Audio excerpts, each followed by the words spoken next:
panelists from the dais. I said since morning we have been listening more and more about the financial inclusion. I will be just touching upon the basic aspects and the latest on the financial inclusions.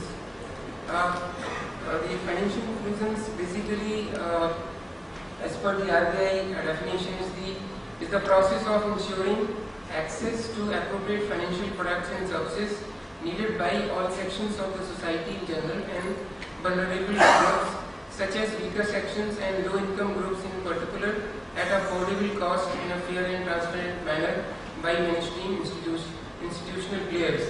After the launch of Pradhan Mantri Jan Dhan Yojana on 28th of August, now this financial inclusion has become a buzzword and a lot of awareness is getting spread all across the country so as to bring the poorest of the poor in the net of financial inclusion.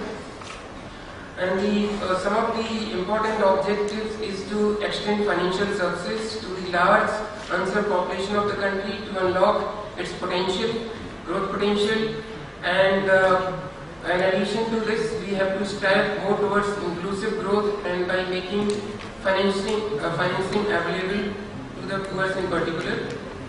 The national scenario is that roughly 1.5 crore of the urban households is still not connected to the banking services. This is one of the challenges before us. While 6 crore rural households are also not connected, and till now we had a single focus in financial inclusion with focus on opening of bank accounts. And India today has about 60 million bank accounts, of which 2 million accounts are only operational. So a lot need to be done.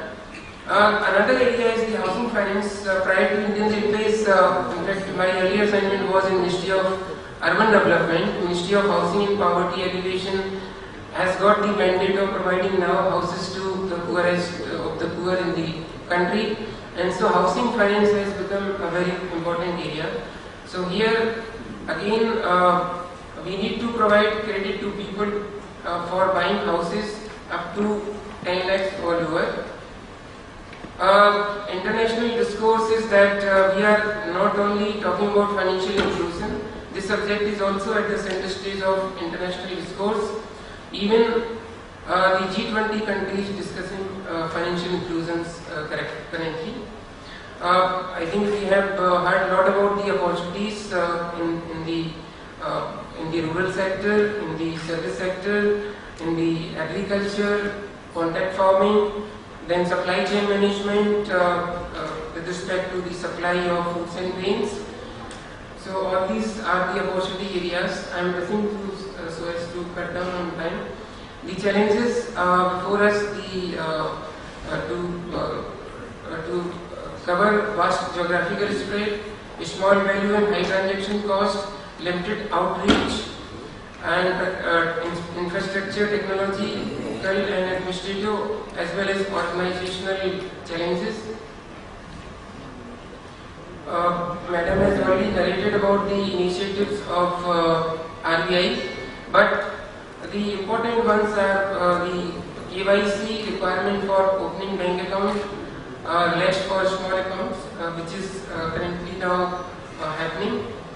How to achieve financial inclusion? There are steps like we have to have technology in place, government support has to be there, institutional supports, financial education. So all these 4 areas are required for achieving the financial inclusion. Technology side, in fact, POS is now very active in Delhi. We can see even the traffic police nowadays is very active. They are having the POS and immediately they are issuing the receipt for the fine they impose.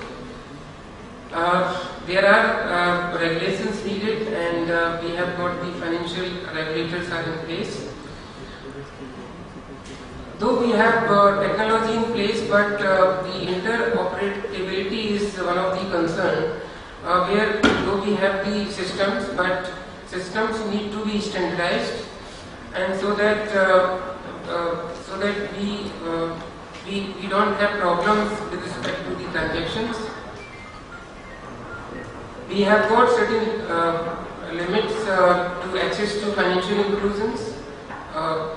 Few are the low income and literacy levels, lack of awareness, lack of assets, unemployment, underemployment, poor financial habits. So these are some of the limitations which are coming in the way in financial inclusions.